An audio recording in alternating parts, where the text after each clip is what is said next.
Chào các bác nhá. Hôm nay mình sẽ làm một clip, đó là mình sẽ, các bạn thấy nhá, đằng sau này của mình làm cái gì các bác biết không các bác? Vâng, đây là một điệu ngồi đúng không ạ? Và các bác biết là mình sẽ đi đâu ở đấy. Một số người sẽ biết là mình đi đâu, còn một số người thì chắc chắn là không biết là mình đi đâu đúng không ạ? Hôm nay mình sẽ làm một clip, đó là mình sẽ đưa một tí gọi là mình cũng không biết diễn tả kiểu gì đó. Đó là một gọi là mình đi giúp đỡ nhà người ta, đó là nhà người ta mất đấy các bác ạ. Hôm nay có một bà nhà mình mất, nên là mình sẽ một tí quà cũng như gọi là đi giúp đỡ nhà người ta khi người ta gặp khó khăn đấy các bác ạ. Vâng, còn đây là các bác biết là mình cái điệu một gọi là một điệu ngô và một ít gọi là tiền đấy ạ, với hậu lễ đi người ta các bác nhá. Giờ các bác sẽ đi cùng mình và mình sẽ quay đến tận nhà nhà bác đấy nhé các bác nhá. Các bác nhá, hôm nay trời rất là mưa, mình không thể có thể dưới kia kìa. Đấy, phải có một cái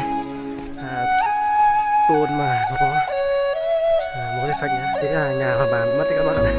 Rồi trời rất là mưa, mình đang đi các bác thấy là sương mù rất là dày đúng không nào? Ôi, đường các bác thấy đấy, đường rất là bẩn đúng không nào? Đó của mình nha các bác nha. Đó nghĩa là mình chuẩn bị đến nơi rồi.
phải chứ nếu có không phải sự việc cái trước kia cả không cho nên dùng ra những cái tuổi sai rồi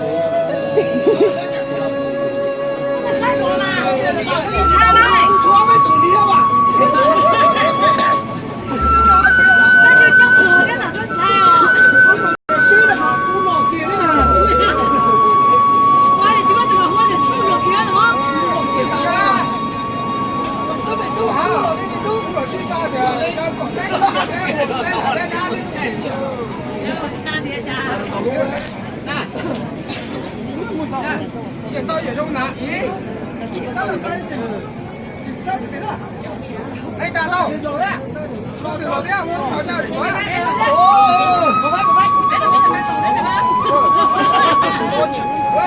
Ghiền Mì Gõ để không bỏ lỡ những video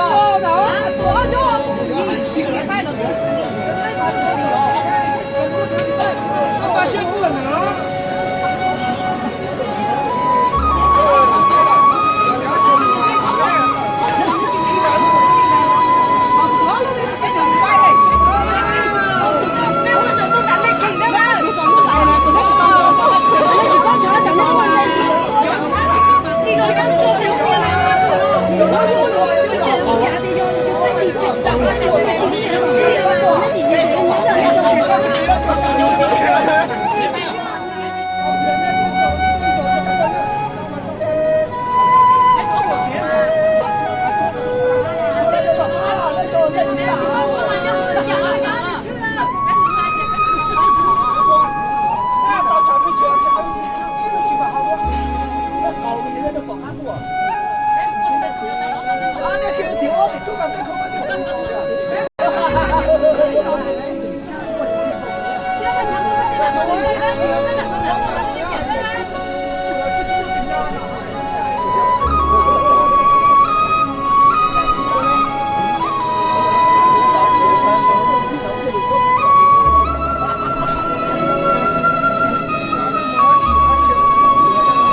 Sau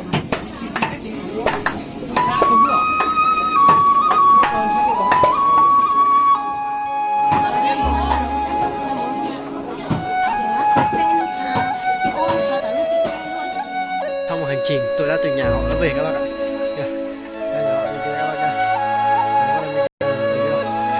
Vậy là tôi đã xong. Tôi muốn ở một tí nữa nhưng mà các bạn ạ, các bác nhớ bấm like và đăng ký để ủng hộ kênh mình để mình làm được nhiều cái như là cũng như là về địa danh này, phong tục tập quán và các lễ hội để các bạn được theo dõi về những cái mà tập tục của ta cùng mong mình nha các bác nhá. Đầu tiên thì các bác nhớ bấm like và đăng ký giúp mình.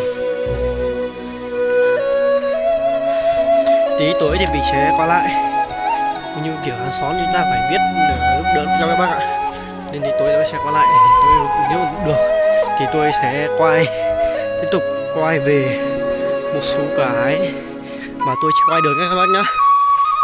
Ví dụ như là thổi khẹp này đấy, còn rất nhiều thứ tôi chưa quay được các bác nhá. Bây giờ bấm like và chia sẻ thì giúp mình để mình có thể quay được nhiều cái hơn nữa các bác nhá. Vậy là xin chào các bác nhé.